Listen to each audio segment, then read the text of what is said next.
makes it this mythical place that everyone talks about in press conferences and fears? Well, you played there, you managed there. What is it? Why is it different?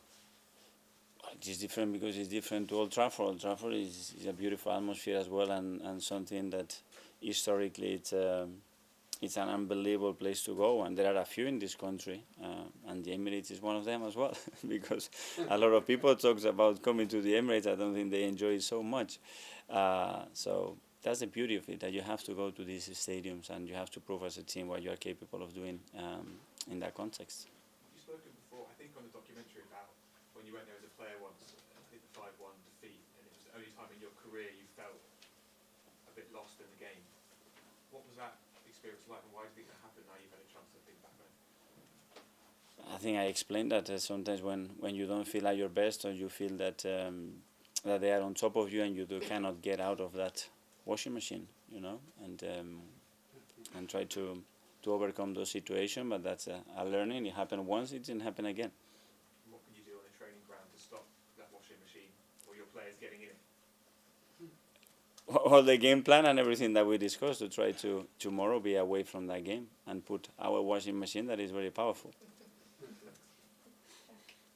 Mikel, one of the things you heard from Klopp when he was talking about the atmosphere needing to be better from his point of view was he shouldn't have to have an argument on the touchline to get fans going. Have you got to be conscious that if there is anything on the touchline, then you might be handing Liverpool an advantage by getting involved in that? There won't be any.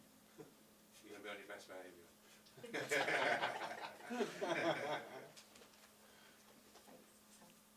Hi Mikel. With Liverpool wingers such as Mo Salah, Luis Diaz, do you think one of the crucial battles here is their two wingers against Zinchenko and Ben White? And could that be one of the crucial factors? Well, every duel is very important. Obviously, they have players with the ability to create special moments and score goals. We have as well.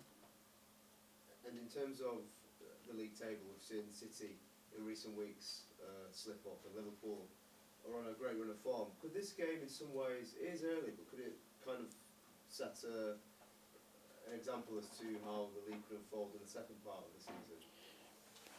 I don't know. It's going to be a really competitive match for sure, that we're going to try to win, and if we manage to do that, I think it's going to be a really powerful thing for our team.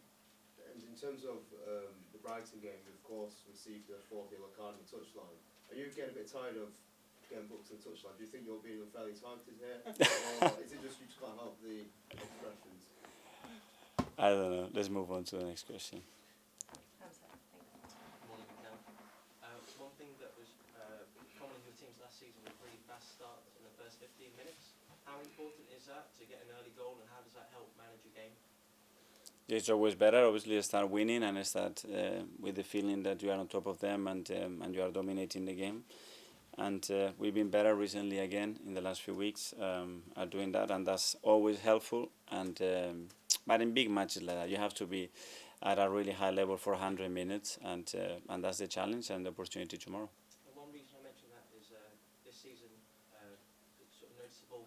One thing Arsenal do from kick-off is pass straight back to David or Aaron, and they go long. With that specifically, just a general question, what's the advantage of going long from kick-off rather than playing short at any level of football?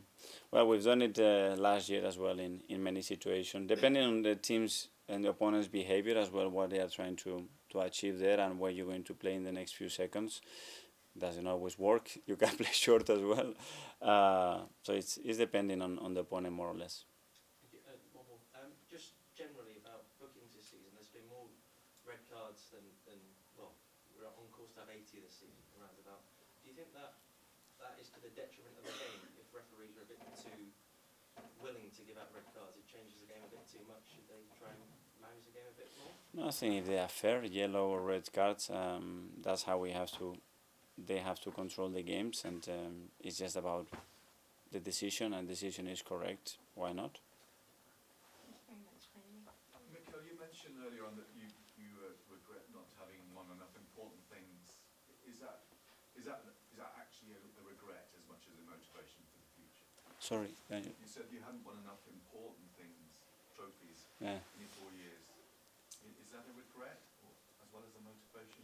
Well, I know the difficulty when I'm talking about that is the Premier League and the Champions League, and how many have we won in the last 50 years, you know. But this is what we want. We want to be the best team in the country. We want to be a team in European competition constantly that is really fighting for it, and that doesn't happen overnight. I think we made big strides, and we are there.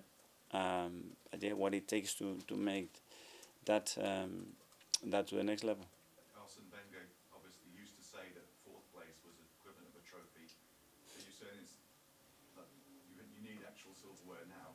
Well, and if it was years ago, can you imagine now with the competition of this? It's a good achievement, you know, to be in Champions League. That's for sure, because it's so tough in this league, and you see some great teams not being there every year. Sorry, but yeah, we want more, and we have to seek for more. And in order to do that, there are certain things that we have to do better, some things that we have to experience before we are capable of doing, and we are in that journey. Thank you, everyone. Yeah, thank you. Thank you.